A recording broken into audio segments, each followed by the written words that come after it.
Meet Bob. It's 2021. The internet is screaming NFTs to the moon. Bob is sitting in his room refreshing a Discord server. He sees his friends, his co-workers, and even random celebrities buying pixelated monkeys. He feels a knot in his stomach. It's a physical sensation. It's the fear that everyone else is getting rich while he stays poor. It's FOMO. Bob's logic center shuts down and his emotions take over. He drops $5,000 of his hard-earned savings on a JPEG of a monkey. For a moment, he feels relief. He feels like a genius. He is part of the club. Fast forward to 2022, that monkey is now worth $50. The Discord server is silent.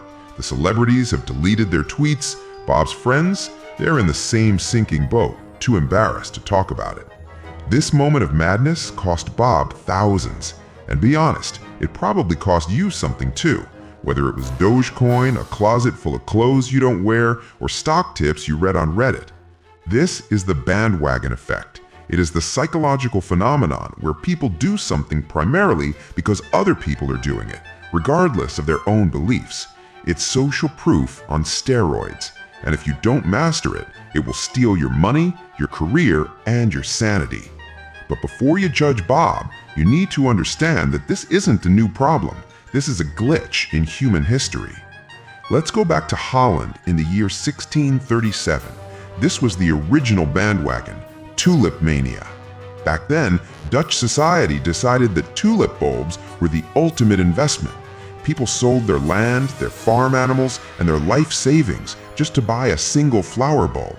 At the peak, one tulip bulb cost the same as a mansion on the Amsterdam Grand Canal. It made no sense. It was just a flower. But because everyone else was buying, nobody wanted to be the one left out. Then, overnight, the fever broke. Prices dropped to zero.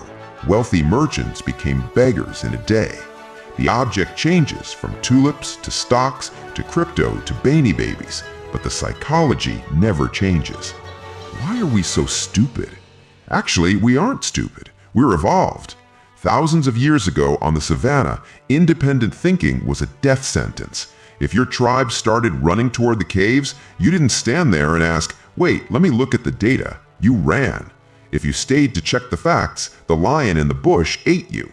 Your brain is biologically wired to pick belonging over truth. In the wild, belonging meant survival. But in the modern world, belonging means going broke. We have proof of this. Look at the famous 1950s Asch conformity experiment. Psychologists showed a group of people lines that were clearly different lengths. It was an easy test. A child could do it. But the room was filled with actors. When the actors intentionally picked the wrong answer, 75% of the real participants agreed with them. They looked at the lines, saw the truth, but said the lie. Why? Because the pain of social rejection is processed in the same part of the brain as physical pain. We would rather be wrong together than right alone. Today, we don't have lions, we have algorithms, and they trap us in 3 specific ways. Trap number 1, the greater fool financial bubble. When Bitcoin hit 69,000 or GameStop hit 400, you weren't buying value, you were buying hype. This is called the greater fool theory. You buy something overpriced, hoping you can sell it to a greater fool for even more money. But eventually, you run out of fools. And if you look around the room and you can't see the fool, guess what? You are the fool. The herd gets slaughtered. The early wolves walk away rich. Trap number 2, the lifestyle illusion. This destroys careers. Everyone on Instagram posts about the digital nomad life in Bali.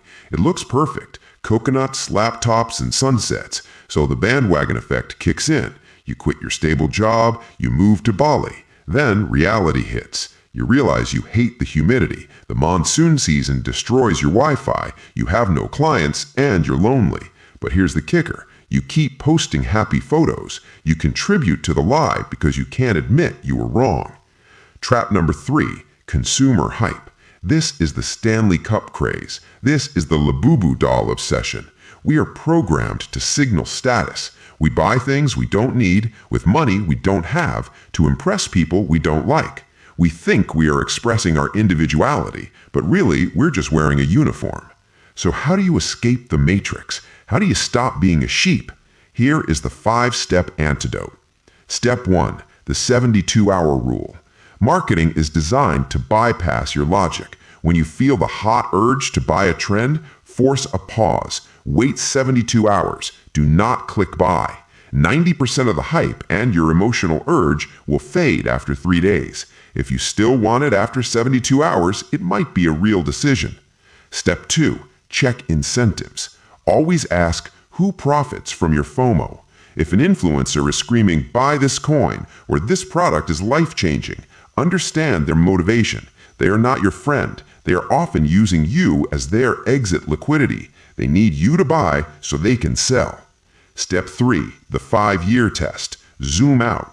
Ask yourself, will this NFT, this shoe, or this trend matter in the year 2030? If the answer is no, keep your cash in your pocket. Wealth is built on things that last, not things that flash. Step 4. Hunt for the no. This is the hardest one. When you get excited about a trend, your brain naturally looks for confirmation. It filters out the bad news. You need to force it to do the opposite. Go find the critics, read the negative articles, listen to the people calling it a scam. Understand the bear case. If you can't find a single downside, you aren't looking hard enough. True intelligence is listening to the cons, not just the pros, and then making a decision. Step 5. Price versus value. Warren Buffett famously said, "Price is what you pay, value is what you get." The bandwagon chases price, the investor chases value. Just because a stock is going up doesn't mean it's good, it just means it's expensive. Stop looking at the green line and start looking at the product. The bandwagon effect is simply choosing embarrassment over intelligence. It feels safe to be in the middle of the herd, but the slaughterhouse is also at the end of that road. Don't be a sheep, be the wolf. I've got a 3-second challenge for you. 1. Like this video if you're going to skip the next hype train. 2. Comment your worst bandwagon fail below. Did you buy a fidget spinner, an NFT? 3. Subscribe to join the 1%.